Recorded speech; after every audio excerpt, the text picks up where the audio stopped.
Ahoj, pojďme si spolu otestovat tady tuto proskvovou fantu, jakože nikdy v životě jsem neměla jinou fantu, než prostě normální pomerančovou, ani žádnou modrou, nic takového.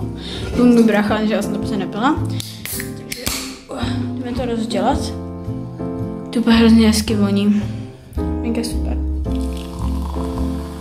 Ta barva, hej, cože? No to možná nevypadá tak hustě, ale ono to je opět, že extrémní.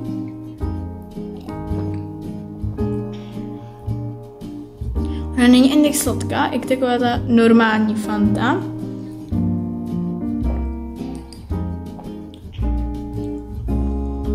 Jde si trošku uměle, ale není tak sladká, takže